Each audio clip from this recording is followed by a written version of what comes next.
الحمد لله نحمده ونستعينه ونستغفره ونعوذ بالله من شرور أنفسنا ومن سيئات أعمالنا من يهده الله فلا مضل له ومن يضلل فلا هادي له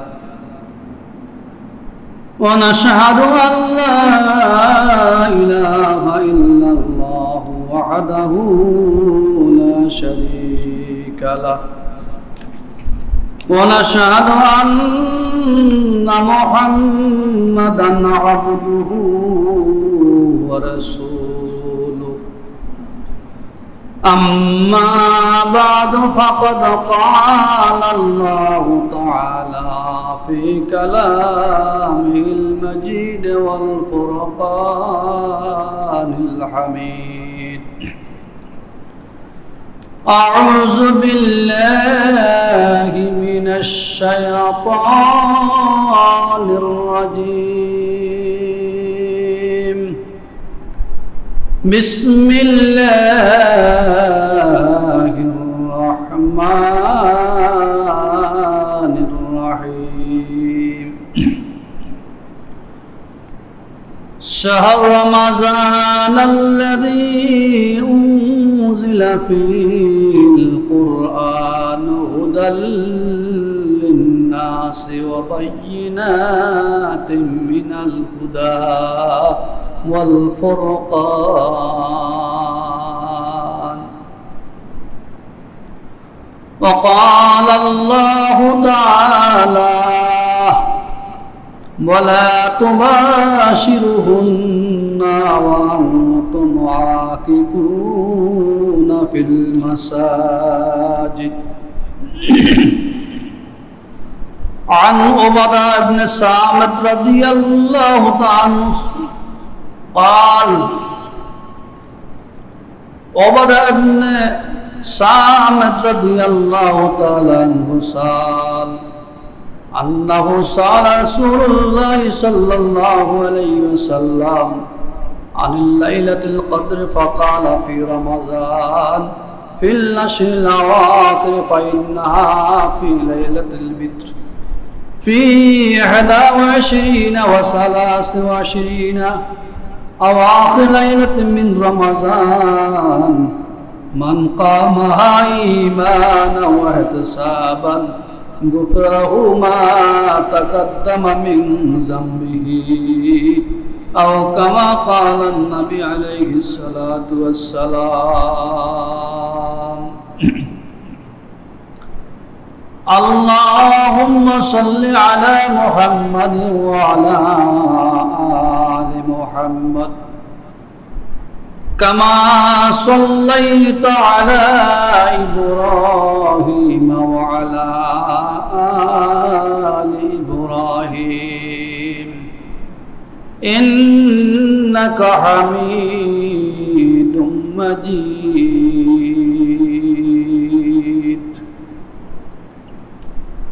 সম্মানিত মুআজ্জাজ মুহতারাম সদরুল্লাহ মুরব্বী নিজাম আসসালামু আলাইকুম ওয়া রাহমাতুল্লাহি ওয়া বারাকাতুহু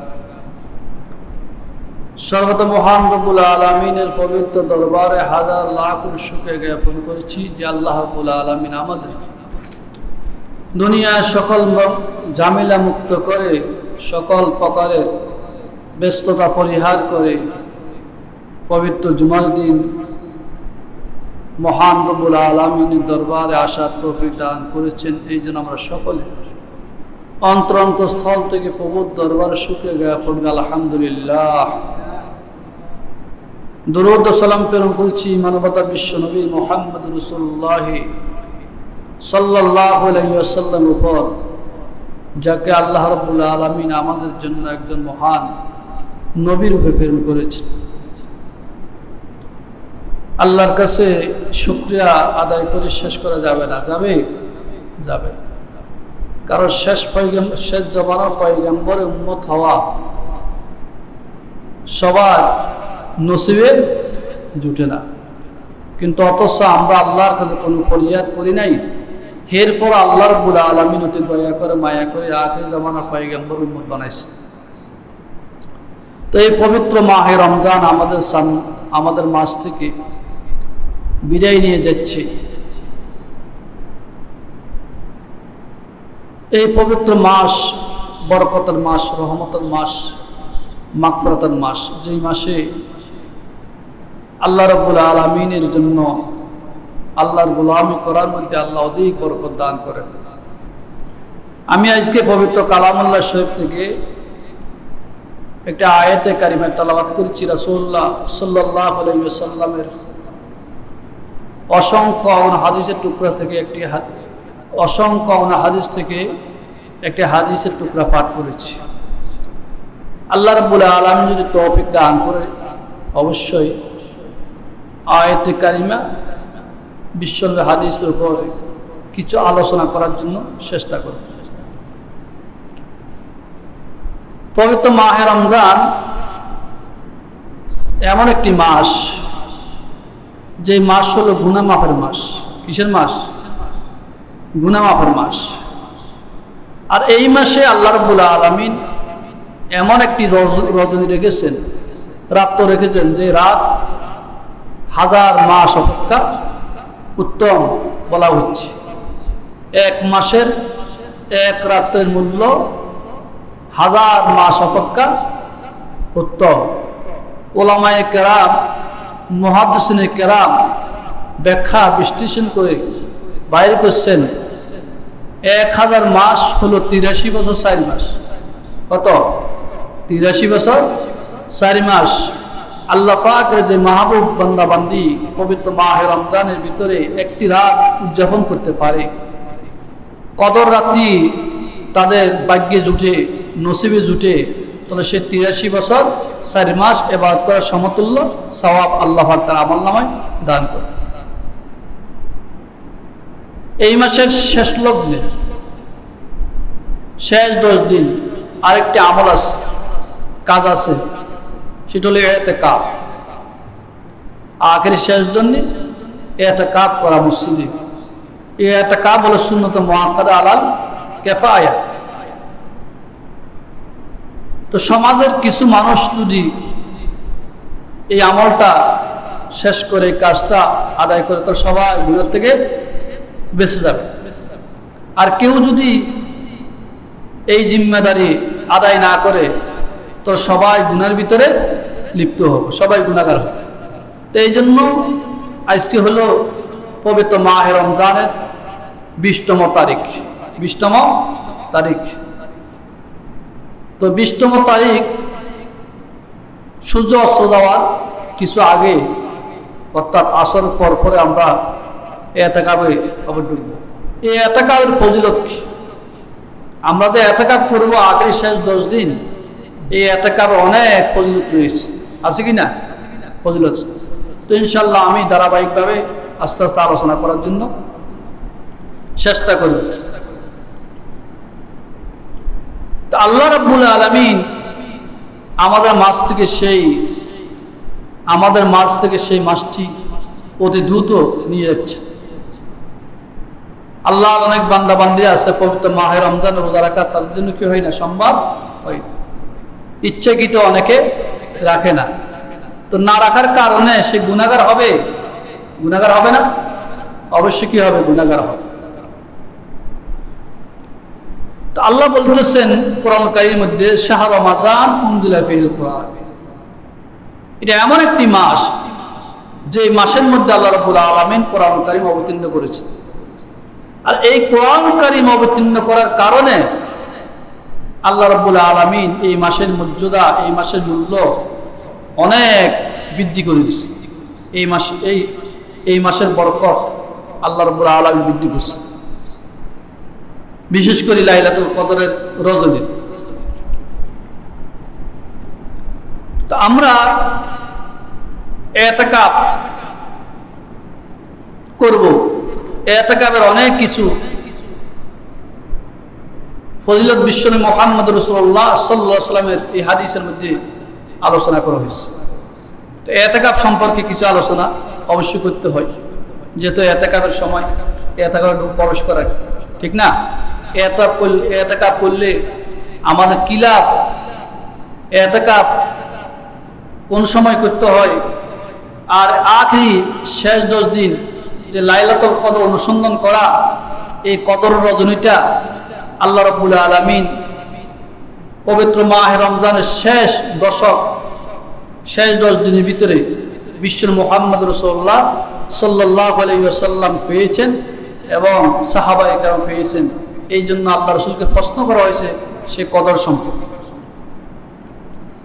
عن عبادة بن الصامت رضي الله تعالى عنه سأل رسول الله صلى الله عليه وسلم عن الليلة القدر فقال في رمضان في العشرة الأواخر فإنها في ليلة البدر। আল্লাহ রাসূল একজন সাহাবী হযরত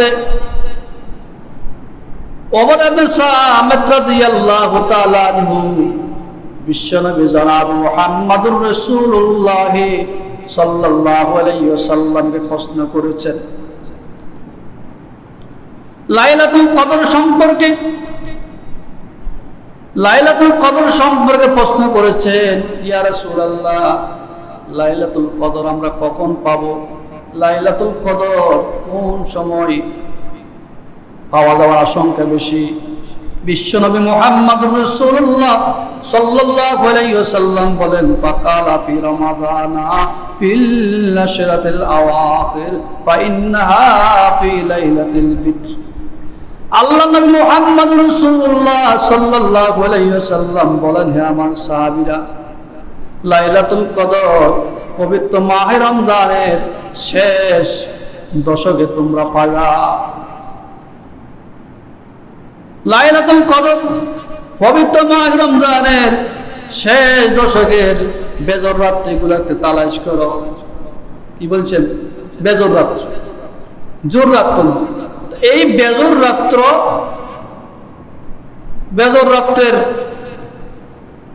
দৃষ্টান্ত দিয়েছেন, পরিচিত বেজর রাত্রগুলোর ব্যাপার ওই হাদিসের মধ্যে আল্লাহ রাসূল বলছেন, ফিল আশরাতিল আওয়াখির ফাইন্না ফি লাইলাতুল বিদর ফি ইহদা ইশরাইন ফি ইহদা আশরিনা আও সালাস ওয়া আশরিনা।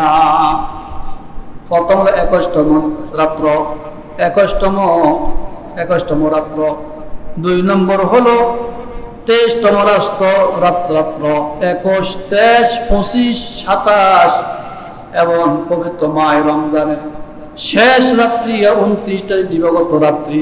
এই 5 দিন, এই 5 রাত্রির ভিতরে সবে কদর যাওয়ার সম্ভাবনা বেশি। দেখছেন? আল্লাহ রাসূল মুহাম্মদ রাসূলুল্লাহ সাল্লাল্লাহু আলাইহি ওয়াসাল্লাম বলেন, পবিত্র মাহে রমজানের শেষ দশক, শেষ 10 দিনের বেজর রাত্রগুলা 21 তারিখ, 23 তারিখ, 25 তারিখ, 27 তারিখ, আখরি শেষ দিবস 29 তারিখ দিবাগত রাত্রে, এই 5 দিনের ভিতরে শবগত যাওয়াটা সম্ভাবনা বেশি, সম্ভাবনা বেশি। এই জন্য বিশ্বনবী জনাব মুহাম্মদ রাসূলুল্লাহ সাল্লাল্লাহু আলাইহি ওয়াসাল্লাম বলেছেন, তোমরা পবিত্র মাহে রমজানের শেষ দশকের বেজর রাত্রিগুলোতে শবে কদর কি করো? তালাশ করো। এবার শবে কদর পাইলে আমাদের লাভ কি? শবে কদর পাইলে আমাদের কি লাভ? আল্লাহ রাসূল মুহাম্মদ রাসূলুল্লাহ সাল্লাল্লাহু আলাইহি ওয়াসাল্লাম বলেন, মান কামাহা ঈমানা ওয়া ইহতিসাবান গুফিরাহু মা তাকাদ্দাম মিন জামবিহি। আল্লাহ রাসূল মুহাম্মদুর রাসূলুল্লাহ সাল্লাল্লাহু আলাইহি ওয়াসাল্লাম বলেন, যেই ব্যক্তি ঈমানের সহিত ইহতিসাবের নিয়তে লাইলাতুল কদর রজনীতে জাগ্রত থাকে, এবার বন্দেগী করবে, আল্লাহ রাব্বুল আলামিন তার পূর্বের সকল গুনাহ খাতা ক্ষমা করে দিবেন। সুবহানাল্লাহ বলেন না? আল্লাহু আকবার। তো আমরা চাই না আল্লাহ রাব্বুল আলামিন আমাদের গুনাহগুলো ক্ষমা করে দিন? চাই কি না? আল্লাহ আমাদের গুনাহ খাতাগুলো যেন কি ক্ষমা করে দেন। আমরা তো অপরাধী, আল্লাহর কাছে কি অপরাধ করি, এই অপরাধ থেকে আবার মার্জনা চাইতে হবে। গুনাহ মাফ চাইতে হবে, অবশ্যই আল্লাহ রাব্বুল আলামিন আমাদের কি করেন, ক্ষমা করবেন। তো পবিত্র মাহ রমজানের শেষ দশক, আখরি শেষ দশক ইতিকাফ সুন্নাত আলাল কিফায়া, এই শেষ 10 দিন যদি আমরা ইতিকাফ করে থাকি, ইতিকাফ করার কারণে আমাদের আমলনামায় কোনো গুনাহ হয় না, আল্লাহ আমাদের গুনাহগুলো কি ক্ষমা করে দিবেন। আল্লাহ রাসূল মুহাম্মদুর রাসূলুল্লাহ সাল্লাল্লাহু আলাইহি ওয়াসাল্লাম বলেন, যেই ব্যক্তি পবিত্র মাহে রমজানের শেষ দশকে শেষ 10 দিন ইতিকাফ করবে, এক এক দিনে ইতিকাফে জাহান্নাম এক খন্দক দূরে যাবে। কখন্দক? এক খন্দক দূরে যাবে। এক খন্দক অর্থ 500 বছর রাস্তা, জাহান্নাম 500 বছর পিছে চলে যাবে। কি বলেন? 500 বছর পিছে যাইলে এই লোকটি জাহান্নামে যাইতে আরো 500 বছর দেরি হবে না? হবে কিনা? 500 বছর কি হবে? দেরি হবে। তো এক খন্দক মানে 500 বছর, তো 10 খন্দক, আল্লাহ কত বছর হিসাব করেন, হিসাব করেন জাহান্নাম কত বছর দূরে যাবে। তো ইতিকাফ করা কি আমাদের জন্য লাভ না লস? কথা বলেন। হ্যাঁ, ইতিকাফ আমরা সবাই করতে পারি, যাদের আমাদের কাজ নাই। আমি ঘরে বাড়িতে বসে থাকলে আমার গুনাহ হবে, আমার মিথ্যা কথা বলতে হবে, সকলখুরি হবে, পরনিন্দা হবে, শেকায়ত করা হবে, ঝগড়াঝাটি হবে। কিন্তু আমি যখন আল্লাহর ঘরে ইতিকাফ করব, তখন আমার আর গুনাহ হবে না, সওয়াব হবে। কি হবে? সওয়াব হবে। আমি তো একদিন এমনি কি মৃত্যুবরণ করতে হবে। এখন আমি যদি বলি আমার এই কাজ আছে, সেই কাজ আছে, আমার মামলা আছে, মোকদ্দমা আছে, বা বিভিন্ন কাজকর্ম আছে, এগুলো তো আমরা সারা জীবন থাকবে। কিন্তু এগুলোকে উপেক্ষা করে হলো আপনাকে কি করতে হবে? ইতিকাফ করে আপনার সওয়াব অর্জন করতে হবে এবং গুনাহ কি মার্জনা করতে হবে। এই যে লাইলাতুল কদর, আল্লাহু আকবার, শেষ দশকের বেজর রাত্রিগুলোতে লাইলাতুল কদর অনুসন্ধান করা। লাইলাতুল কদর অনুসন্ধান আমরা করব, কিন্তু আলামত কি? লাইলাতুল কদর পাওয়ার অনেকগুলো কি আছে? আলামত আছে, আছে না? আছে। আপনি মনে করেন পবিত্র মাহে রমজানের রোজা আমরা সিয়াম সাধনা করব, রোজার জন্য একটা আদর্শ মানে একটা নিদর্শন হলো পবিত্র মাহে রমজানের চাঁদ উদিত হওয়া। যখন রমজান মাসের চাঁদ উঠবে তখন আমাদের রোজা শুরু হয়ে যাবে। চাঁদ উঠলে হলো আমাদের আলামত, নিদর্শন রমজান মাসে রোজা রাখার। 30 দিন রোজা যখন আমরা রাখবো, রাখার পরে এবার শাওয়ালের চাঁদ যখন উঠবে তখন আমরা ঈদ করব। এই ঈদ করার জন্য নিদর্শন হলো শাওয়ালের চাঁদ উঠা, শাওয়াল মাসের চাঁদ উঠা। তো এক একটা কাজের এক একটা কি আছে? নিদর্শন আছে, আলামত আছে না? কিন্তু লাইলাতুল কদরের কিছু আলামত রয়েছে। এই আলামতগুলো কি আমরা অবশ্যই কি জানার জন্য চেষ্টা করি। আল্লাহ রাসূল মুহাম্মদুর রাসূলুল্লাহ সাল্লাল্লাহু আলাইহি ওয়াসাল্লাম লাইলাতুল কদরের কিছু আলামত বর্ণনা করেছেন। সেই আলামতগুলো যদি আমরা জানি, অবশ্যই আমরা লাইলাতুল কদর পাওয়া আমাদের জন্য সম্ভব হয়ে যাবে। হবে কিনা? এই জন্য বিশ্বনবী মুহাম্মদুর রাসূলুল্লাহ সাল্লাল্লাহু আলাইহি ওয়াসাল্লাম বলেন, ওয়ামান আমারাতিহা আন্নাহা লাইলাতুন বালজাতুন সাফিয়াতুন সাকিনাতুন সাজিয়াতুন লা হারাতুন ওয়ালা বারিদাতুন কানা ফিহা কামারান সাফিয়া। আল্লাহ নবী মুহাম্মদুর রাসূলুল্লাহ সাল্লাল্লাহু আলাইহি ওয়াসাল্লাম ওই রাত্রির ব্যাপারে বলেন, ওই রাত্রি উন্মুক্ত হবে, উজ্জ্বল হয়, স্বচ্ছ, নির্মল। কি? ওই রাত্রিটা উন্মুক্ত থাকবে। কি থাকবে? উন্মুক্ত, উজ্জ্বলময়, স্বচ্ছ, নির্মল, অধিক গরমও নয়, অধিক ঠান্ডাও। দেখছেন? এসি রাতটা অধিক গরমও নয়, কি নয়, অধিক ঠান্ডাও নয়, মিডিয়াম থাকবে। আল্লাহু আকবার। মনে হয় যেন চাঁদের রাত। কিসের রাত? চন্দ্রের রাত। এই যে আলামতগুলি অবশ্য আমরা তো অনুমান করতে পারবো না?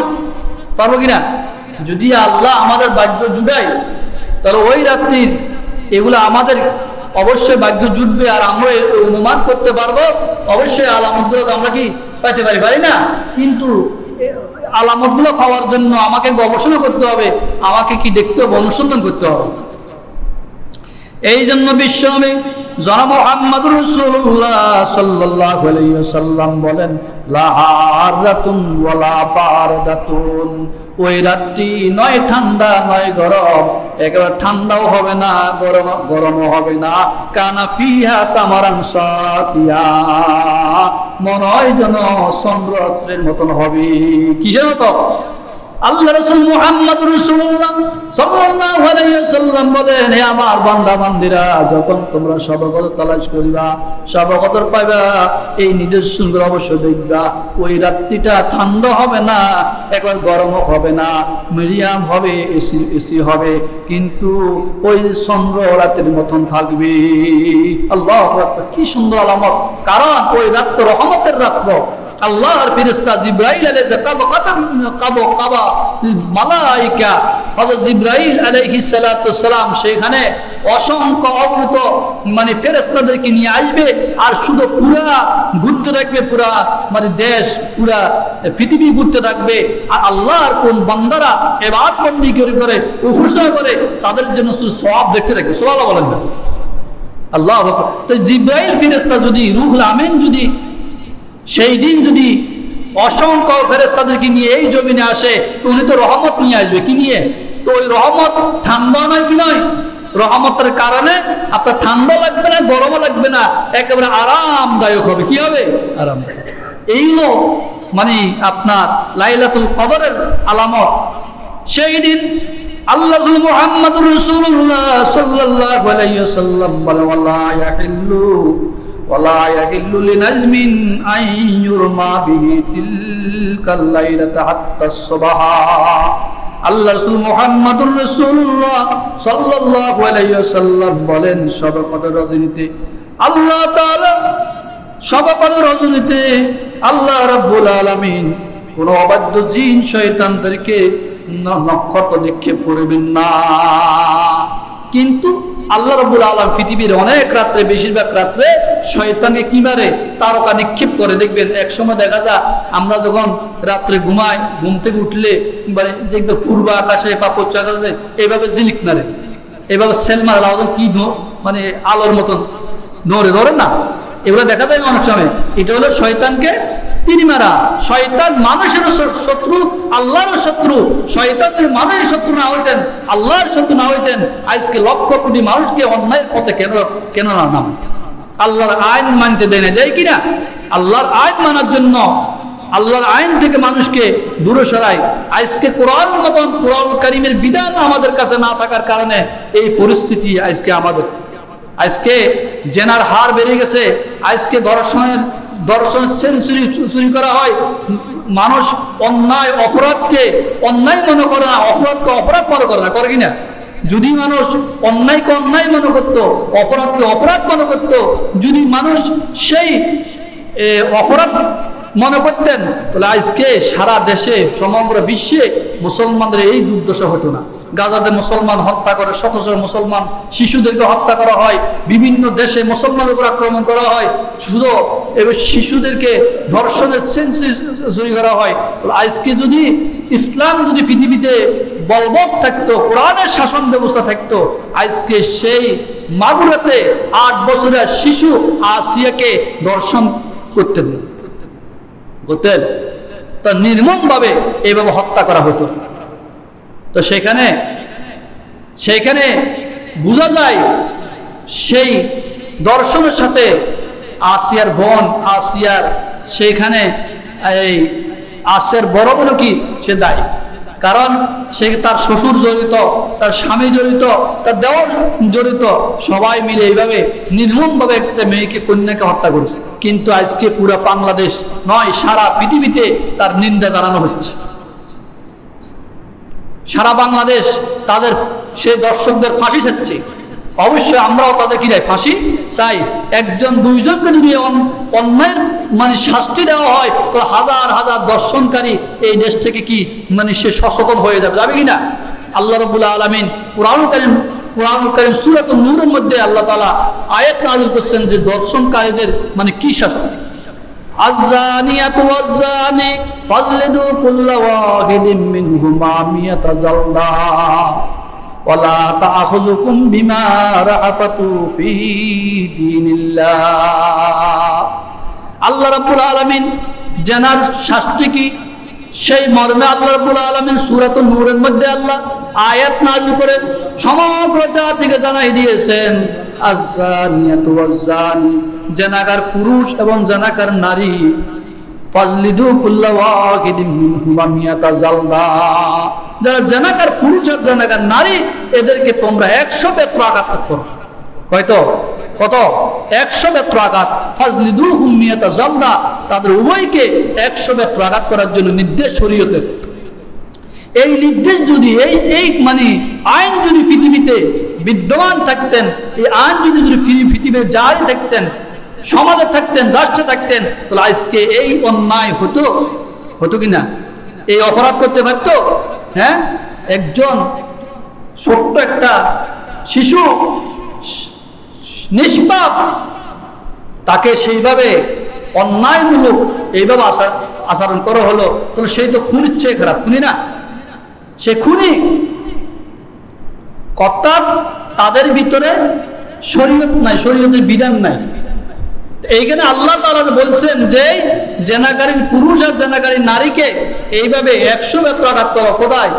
এমন ভাবে 100 বেত্রাঘাত করবা, কিন্তু তাদের মধ্যে কোনো নরমিয়ত, কোনো নরম দেখানো, কমলতা দেখানো যাবে না। কি যাবে না? কমলতা দেখানো যাবে না, কোনো দয়া দেখানো যাবে না। যদি তোমরা আল্লাহ আর আল্লাহ রাসূলের ঈমান এনে থাকো। দেখছেন, খুব কঠিন কথা বলছেন আল্লাহ পাক, কোন কঠোর ভাবে বলছেন। অনেক সময় যখন বিচার ফয়সালা করতে যাই আমরা, ওই বিচার করতে যাই মানে সহজে করি না, কিন্তু দয়া দেখায় যে এখানে 50 বেত তার জন্য বরাদ্দ করা হয়, সে 50 বেতকে 40 বেত বাদ দিয়ে 10 বেত লাগানো হয়, হয়তো 15 বেত লাগানো হয়, এরকম। তো এই দয়া আল্লাহ রাব্বুল আলামিন বলছেন, আমার কোরআন কারীমের হক আর বিধান তোমরা যখন কায়েম করবা, প্রতিষ্ঠা করবা, তখন সেই অন্যায়কারীদের ব্যাপারে কোনো দয়া দেখানো যাবে না, যদি আল্লাহ রাসূলের উপর যদি ঈমান আনে। আল্লাহ, এই কাজ যদি আজকে সারা বাংলাদেশ নয় পৃথিবীতে যদি কোরআন কারীমের আইন যদি বলবৎ থাকতেন, এই শাসন ব্যবস্থা যদি থাকতেন, জেনার হক যদি থাকতেন, তাহলে কোন দর্শনকারী দর্শন করতেন কিনা? তাহলে এরা কত নিষ্ঠুর। সেখানে তাদের বক্তব্যের মাঝে এসেছে, সেখানে তার শ্বশুর, তার দেবর, তারাও সেখানে জড়িত। এটা আসিয়ার বোনের মুখের কথা, তাহলে সেও কেন এই কথাগুলো মানে প্রকাশ করলেন না? প্রকাশ না করার কারণে সে দায়ী। সে প্রকাশ না করার কারণে তার বোন আসিয়া এই সমস্ত ঘটনা দেখেছেন, কিন্তু ঘটনা প্রকাশ করবে এই জন্য তাকে এইভাবে দর্শন করে হত্যা করেছে। নাউজুবিল্লাহ। তো এদের বিচার বাংলার জমিনে অবশ্য হওয়া কি দরকার। যদি এদের বিচার যদি হয়, এই হাজার হাজার দর্শনকারী সেই অন্যায় থেকে, দর্শন থেকে মুক্তি পেয়ে যাবে। সে কখনো করবে না, সে ধনী হোক আর গরিব হোক, অর্থ থাকুক বা না থাকুক, জানের ভয়ে, নিজের ইজ্জতের ভয়ে এই কাজ কখনো করবে না। তা আল্লাহর কোরআন তো সত্য না? এই জন্য আল্লাহ রাব্বুল বলছেন, আয-যানিয়াতু ওয়াজ-যানি ফাজলিদু কুল্লা ওয়াহিদিন মিনহুমা মিয়াতা জালদা। তো এই জন্য আল্লাহ রাসূল মুহাম্মদুর রাসূলুল্লাহ সাল্লাল্লাহু আলাইহি ওয়াসাল্লাম বলেছেন, আল্লাহর ফেরেশতা জিবরাইল আলাইহিস সালাতু ওয়াস সালাম সেই লাইলাতুল কদর রজনীতে অসংখ্য ফেরেশতা নিয়ে আসেন এই জমিনে। আল্লাহর কোন বান্দা বান্দিরা বন্দেগী করে, আল্লাহর উপাসনা করে, তাদের প্রতি রহমত বর্ষণ করেন, তাদের গুনাহগুলো মার্জনা করার জন্য আল্লাহকে দোয়া করেন, এইভাবে রহমত বর্ষণ করতে থাকে। এবং আল্লাহ তাআলা ওয়ালা ইয়াহিল্লুন নাজমা আইয়ুরমা বিহি তিলকাল লাইলাতু হাত্তা সুবহ সাদেক পর্যন্ত, শুভ সাদের সূর্য উদয় হওয়া পর্যন্ত আল্লাহ রাব্বুল আলামিন অবাধ্য জিনদের প্রতি সে তারকা রজম নক্ষত্র নিক্ষেপ করা বন্ধ করেন। এটা লাইলাতুল কদরের মর্যাদা আর সম্মান কিনা? ইজ্জত। এই জন্য আমাদেরকে লাইলাতুল কদর কি অবশ্যই পালন করতে হবে। এই লাইলাতুল কদরের আরো কিছু আলামত রয়েছে, সেটা আল্লাহ রাসূল মুহাম্মদ রাসূলুল্লাহ সাল্লাল্লাহু আলাইহি ওয়াসাল্লাম এই হাদিসের মধ্যে বলেছেন, ওয়ামান আমারাতিহা আন্নাশ শামসা তাতলু সাবিহাতাহা ওয়ালা শুআ লাহা মুস্তাবিয়াতুন কাআন্নাল কামার লাইলাতুল বদর। আল্লাহ নবী মুহাম্মদুর রাসূলুল্লাহ সাল্লাল্লাহু আলাইহি ওয়াসাল্লাম বলেন, লাইলাতুল কদরের আলামত সমূহের মধ্যে থেকে আরেকটি আলামত হলো আশ-শামসু তালা সুবহানা সাবিহা ওয়ালা শুআ। অর্থাৎ সেই দিন লাইলাতুল কদরের দিন যখন সূর্য উদিত হবে ভোরবেলা, ওই সূর্য কিরণহীন উদিত হবে। কিরণহীন উদিত হবে, সূর্যের কোনো কিরণ থাকবে না, আলো থাকবে না, কিরণহীন উদিত হবে। লাহা মুস্তাবিয়াতু ফাকান্নাহাল কামার লাইলাতুল বদর।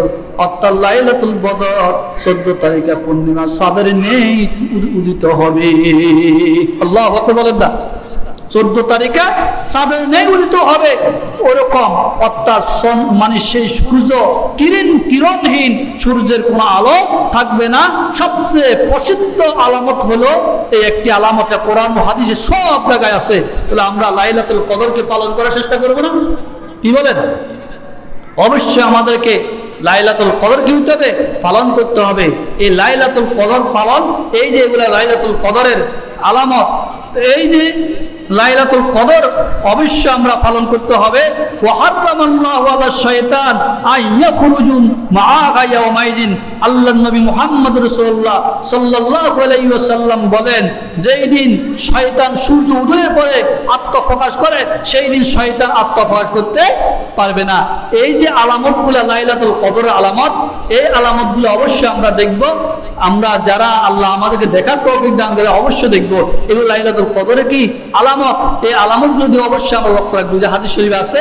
তো এই লাইলাতুল কদর খুবই গুরুত্বপূর্ণ একটি রজনী, যে রাত অবশ্যই 1000 মাস অপেক্ষা উত্তম। আমাদেরকে সেই রাত্রে যাপন করতে হবে, হবে কিনা? আল্লাহু আকবার। এই যে এই মাসে সদগায়ে ফিতির আরেকটা জিনিস ওয়াজিব, যারা আমরা সদগায়ে ফিতির দিব অবশ্যই সদগায়ে ফিতির দিতে হবে। সদগায়ে ফিতির হলো আপনার রোজার খাজনা। আপনি যে রোজা রাখছেন একটি মাস পর্যন্ত, এটার কাফারা হলো মানে সদগায়ে ফিতির। এবার সদগায়ে ফিতিরটা কার উপর ওয়াজিব? সদগায়ে ফিতির ওয়াজিব হলো আকেল বালেগ মুকিম মুসলমান। আকেল বালেগ কি মুকিম মুসলমানের উপরে সদগায়ে ফিতির ওয়াজিব। শর্ত কি? সে 52 তোলা চাঁদি বা 7.5 তোলা স্বর্ণ, এই সম পরিমাণ যদি সম্পদ তার থাকে, অর্থাৎ নেশাব পরিমাণ সম্পদ থাকলে, অর্থাৎ যার উপর যাকাত ওয়াজিব এবং তার উপর সদগায়ে ফিতির কি ওয়াজিব। তাহলে যার উপর যাকাত ওয়াজিব তার উপর সদগায়ে ফিতির ওয়াজিব। তো আমাদেরকে অবশ্যই যাদের উপর সদগায়ে ফিতির ওয়াজিব তাদেরকে সদগায়ে ফিতির দিতে হবে। সদগায়ে ফিতির, হ্যাঁ, আপনার উপর যদি সদগায়ে ফিতির ওয়াজিব না হয়, আপনার যাকাত ওয়াজিব নয়, যদি আপনি তাকওয়ার জন্য সদগায়ে আপনার রোজা হিসাবে, রোজা রাখছেন হিসাবে সদগায়ে ফিতির যদি আপনি আদায় করেন, সেটা সুন্নত আদায় হবে, নফল আদায় হবে, সমস্যা নাই, আপনি সওয়াব পাবেন। কারণ আপনার চাইতে আরো হতদরিদ্র অনেক লোক আছে না? অনেক গরিব লোক আছে কি না? হতদরিদ্র লোক আছে, গরিব লোক আছে। এরা যদি আপনার সদগায়ে ফিতিরটা পায়, তারা আপনার সদগায়ে ফিতিরগুলো দিয়ে ঈদের উৎসব পালন করতে পারবে, আনন্দ করতে পারবে।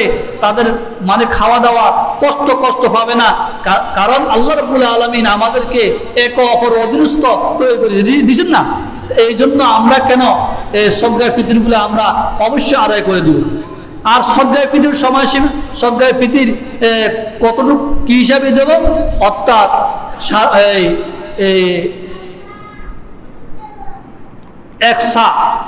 একশা সম পরিমাণ। একশা হলো 1 কিলো 1250 টাকা, অর্থাৎ 15 কেজি। ক কেজি? 15 কেজি। Etienne 2 KG. আমরা 15 সন্দেহ আপনি 2 কেজি দিলে 2 কেজি আটার মূল্য কত? 2 কেজি আটার মূল্য কত? 2 কেজি গেঁহু করলো প্রচলিত হারে, প্রচলিত দেশের প্রচলিত হারে 2 কেজি আটার মূল্য বা 2 কেজি গেঁহুর মূল্য যায়, ওই সম পরিমাণ সদগায়ে ফিতির আপনাকে দিতে হবে। তো এখন মনে করেন সরকার আমাদেরকে মেসেজ দিচ্ছেন যে এবার সর্বনিম্ন হলো 110 টাকা। 100 কত? 110 টাকা। আর উপরে হলো 2800 টাকা। উপরে কত? 2800 টাকা। তো এই সদকায়ে ফিতরগুলো আমরা প্রত্যেক দুইজনের মধ্যে থেকে, অর্থাৎ নারী এবং পুরুষ উভয়ের মাঝ থেকে আমরা সদকা আদায় করতে হবে। এবং আমাদের পরিবারের যে জিম্মাদার আছেন, পরিবারের যে জিম্মাদার, ওই পরিবারের জিম্মাদার যিনি নেতা বা যিনার মাধ্যমে পুরো পরিবার পরিচালিত হয়, উনি তার পরিবারের যতজন আছে তার আয়ত্তে, অর্থাৎ তার মানে অধীনস্থ যারা আছে এবং তাদের পক্ষে সদকায়ে ফিতর আদায় করে দিবি। সদকায়ে ফিতর কি করবো? আদায় করবে। হ্যাঁ, যদি তার বড় ছেলে থাকে, সে যদি অন্য ঘর সংসার করে, বাড়ি করে, সেটা তার দায়িত্ব, তার উপরে সে নিজের পক্ষ দেবে। কিন্তু আপনার অধীনস্থ যারা আছে, আপনি তাদের পক্ষ থেকে সদকায়ে ফিতর আদায় করা ওয়াজিব, আদায় করতে হবে। বুঝাইছেন? তাহলে এই সমপরিমাণ তাহলে আমাদেরকে সদকায়ে ফিতর অবশ্যই আদায় করতে হবে। তাহলে আমাদের সরকারি মেসেজ অনুযায়ী, মানে যে ফুকাহায়ে কেরাম যেটা আপনি হিসাব নিকাশ করি আমাদেরকে বাইর করে দিচ্ছেন, মানে 100 সর্বনিম্ন 110 আর উপরে 2800। অর্থাৎ আপনি শুধু গেঁহুর হিসাব, আটা হিসাব করলে 110 টাকা হয়, কিন্তু কিশমিশ হিসাব করলে বা খেজুরের হিসাব করলে আরো বেশি না? বেশি। তো আমরা যারা ধনী, যারা প্রভাবশালী, অবশ্যই আমরা কিশমিশ দিব, বা হয়তো খেজুর হিসাবে আমরা দেওয়ার জন্য কি করে চেষ্টা করব। যারা আমরা মধ্যবিত্ত, এরা আমরা হয়তো আটা গেঁহুর হিসাবে দিলেও আদায় হয়ে যাবে। অবশ্যই সদকায়ে ফিতর সবার উপর কি ওয়াজিব, যাদের উপর যাকাত ওয়াজিব, তাহলে আমাদেরকে সদকায়ে ফিতর আদায় করতে হবে। এবং সদকায়ে ফিতরটা দেওয়া কখন দিব, সুন্নত তরিকা কি? সদকায়ে ফিতর আদায় করার সুন্নত তরিকা হলো আপনার ঈদের দিন সূর্য উদয় হওয়ার, ঈদের দিন সূর্য উদয় হওয়ার পরে সদকায়ে ফিতর আদায় করে দিয়ে ঈদগাতে আসা, এটা হলো সুন্নত। এটা হলো কি? সুন্নত। আপনার রমজান মাসে যে কোনো টাইমও আপনি দিলে আদায় হয়ে যাবে। আর যারা হয়তো মনে একটা সন্তান এই ঈদুল ফিতরের দিনের সূর্য উদয় হওয়ার পূর্বে যদি দুনিয়াতে আসে বা মারা যায়, দুনিয়াতে চলে যায়, তো তার উপরে সদকায়ে ফিতর ওয়াজিব হবে না তার পক্ষ থেকে। বুঝা গেছে? তাহলে আমরা এইভাবে সদকায়ে ফিতরগুলো অবশ্যই কি দিব? আদায় করে দিব, এটা ওয়াজিব। এটা আর এই সদকায়ে ফিতরটা কাকে দিব? যারা গরিব, অসহায় যারা আছেন, যারা সদকায়ে ফিতর খাওয়ার উপযুক্ত, আমরা তাদেরকে সদকায়ে ফিতরটা দিব। আরেকটা প্রশ্ন আছে, আমাদের মা বোন অনেক সময় প্রশ্ন করেন যে কাফারা, একজন মানুষ যদি আরজাল ওমর অসুস্থতার কারণে সে রোজা রাখতে পারে নাই, পুরা মাস রোজা রাখতে কি পারে নাই, অসুস্থতার কারণে সে রোজা রাখতে হয়তো মারা যাবে, বা খাইতে পারে না, হাঁটতে পারে না, চলতে পারে না, এর সদকায়ে ফিতরটা আমরা কিভাবে আদায় করব? এর সদকায়ে ফিতর আদায় করব বা এর কাফারাটা আদায় করব সদকায়ে ফিতর হিসেবে। একটা সদকায়ে ফিতর যা ওই একটা কাফারারও তা, মনে করেন একটা সদকায়ে ফিতর হলো 110 টাকা, তাহলে একটা কাফারাও 110 টাকা। এইভাবে সে যতদিন রোজা রাখতে পারবে না, 30 দিন যদি 30টা রোজা না রাখতে পারে, ওই সদকায়ে ফিতর হিসেবে 30 দিনের কাফারা আদায় করতে হবে। 10 দিন না রাখতে পারলে 10 দিনের কাফারা আদায় করতে হবে। বুঝতে পারছেন? আদায় করতে হবে। তো এখন সেই যদি কোনো সময় সুস্থ হয়, শরীয়তের মাসালা যেটা, এই লোকটা অসুস্থতার কারণে রোজা রাখতে পারে নাই, তার রোজার কাফারা দেওয়া হয়েছে, কিন্তু সেই যদি বছরের কোনো সময় সুস্থ হয়ে যায়, মরার আগে সুস্থ হয়ে যায়, তবে তাকে আবার ওই রোজাগুলো আদায় করতে হবে, কাজা আদায় করতে হবে, কাফারা কাজা আদায় করতে হবে। তো আপনি মানে এই যে সদকা দিয়েছেন, কাফারা দিয়েছেন, ওই কাফারা সব আল্লাহ পাক ভিন্নভাবে তাকে দিয়ে দিবে আল্লাহ পাক, কিন্তু রোজা তাকে আদায় করতে হবে। খুব কঠিন, সাধারণ নয়। আর যদি আপনি অসুস্থ ব্যক্তি রোজা যদি রাখতে পারেন, তাহলে আপনি কি রোজা রাখতে পারলে আপনি তাকওয়া অর্জন করলেন, কি করলেন? তাকওয়া অর্জন করলেন। তো এই জন্য আমরা অবশ্যই পবিত্র মাহে রমজানের রোজাগুলা এইভাবে আদায় করব। আল্লাহ মুহাম্মদ রাসূলুল্লাহ সাল্লাল্লাহু আলাইহি ওয়াসাল্লাম বলেছেন, আল্লাহ তাআলা আমার উম্মতদেরকে 5টি পুরস্কার দান করেছেন, যে 5টি পুরস্কার অন্য কোনো নবীর উম্মতদেরকে দেন নাই। বুঝলেন কিনা? 1 নম্বর পুরস্কার, বিশ্বনবী মুহাম্মদুর রাসূলুল্লাহ সাল্লাল্লাহু আলাইহি ওয়াসাল্লাম বলেন, খুলবু ফামিস সাইম আতিয়াবু ইনদাল্লাহি মির রিহিল মিস্ক। আল্লাহ রাসূল মুহাম্মদুর রাসূলুল্লাহ সাল্লাল্লাহু আলাইহি ওয়াসাল্লাম বলেন, যে এই ব্যক্তি আল্লাহ সন্তুষ্ট অর্জনের জন্য পবিত্র মাহে রমজান রোজা রাখলো, ওই রোজাদারের মুখে দুর্গন্ধ মানে আল্লাহ তাআলার কাছে মেশকের জ্ঞান চাইতে অধিক দামি। আল্লাহু আকবার বলেন না। রোজাদার সারাদিন উপবাস থাকে, এই জন্য তার হয়তো মুখে দুর্গন্ধ বের হয়, কিন্তু দুনিয়ার মানুষের কাছে খারাপ হয়, কিন্তু আল্লাহর কাছে কি পছন্দনীয়। দুই নম্বর হলো দুই নম্বর কি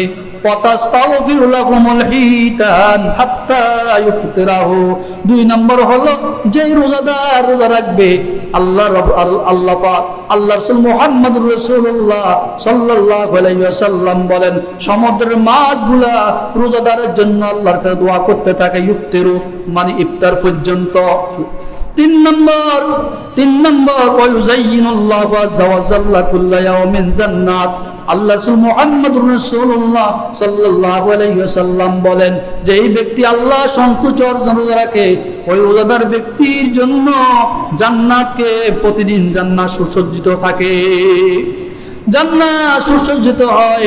আল্লাহ রাব্বুল আলামিন জান্নাতকে বলে আমার জান্নাত, আমার তোমার মধ্যে আমার নেককার সালেহিন বান্দা যারা আমি আল্লাহর সন্তুষ্টির জন্য রোজা রেখেছে, তারা দুঃখ দুর্দশা সব নিক্ষেপ করে আমি আল্লাহর জন্য জান্নাতে আসবে। আল্লাহু আকবার। এবার 3 নম্বর। 4 নম্বর হলো আল্লাহ রাব্বুল আলামিন অবাধ্য শয়তানকে বন্দী করে রাখেন, মানে অবাধ্য শয়তান এদেরকে বন্দী করে রাখেন, তারা এই মাসে অন্যান্য সময় যে গুনাহ করে থাকে এই মাসে এই গুনাহ করা হয় না। 5 নম্বর হলো আল্লাহ রাব্বুল আলামিন পবিত্র মাহে রমজানের শেষ দিবসে আল্লাহ তাআলা বান্দার সকল গুনাহগুলি এবং ক্ষমা করে দেন। এই 5টা পুরস্কার আল্লাহ রাব্বুল আলামিন আল্লাহ তাআলা নবী মুহাম্মদ রাসূলুল্লাহ সাল্লাল্লাহু আলাইহি ওয়াসাল্লামের উম্মতের জন্য বরাদ্দ করেছেন। আমি যে আয়াতটা আপনাদের সামনে তেলাওয়াত করেছিলাম, ওয়ালা তুবাশিরুহুন্না ওয়া আনতুম আকিফুনা ফিল মাসাজিদ। আল্লাহ রাব্বুল আলামিন কোরআন কারীমে বলেন যে তোমরা ইতিকাফ অবস্থা মসজিদের মধ্যে স্ত্রী সহবাস করিও না। আল্লাহু আকবার। তাহলে বলে প্রশ্ন জাগে হুজুর, তাহলে আমরা তো মসজিদে ইতিকাফ করতে আসি, তো এখানে কি স্ত্রী আসেনি? তা আল্লাহ আবার এই কথা বলে কেন, বলে যে স্ত্রী সহবাস যেন না করে মসজিদ। এটা ওদের ব্যাপারে অনেকে আছে হয়তো ঘরের সাথে মসজিদ তৈরি করছে, অনেক সাহাবায়ে কেরামের যোগ আছিল বা তাদের রুমের সাথে মসজিদ, ওই রুমের ভিতরে একটা ঘরের ভিতরে একটা মসজিদ তৈরি করে ওইখানে তারা কি 10 দিন ইতিকাফ করতেন। তাহলে ওখানে পায় তো কাছাকাছি না, এই জন্য আল্লাহ নির্দেশ প্রদান করে খবরদার ইতিকাফ থাকা অবস্থায় তোমরা স্ত্রী সহবাস করতে পারবে না। তো আরো অনেকগুলো নিষিদ্ধ কাজ আছে, ইনশাআল্লাহ এরপর আমরা আলোচনা করার জন্য চেষ্টা করব। আল্লাহ রাব্বুল আলামিন আমাদেরকে আমল করার তৌফিক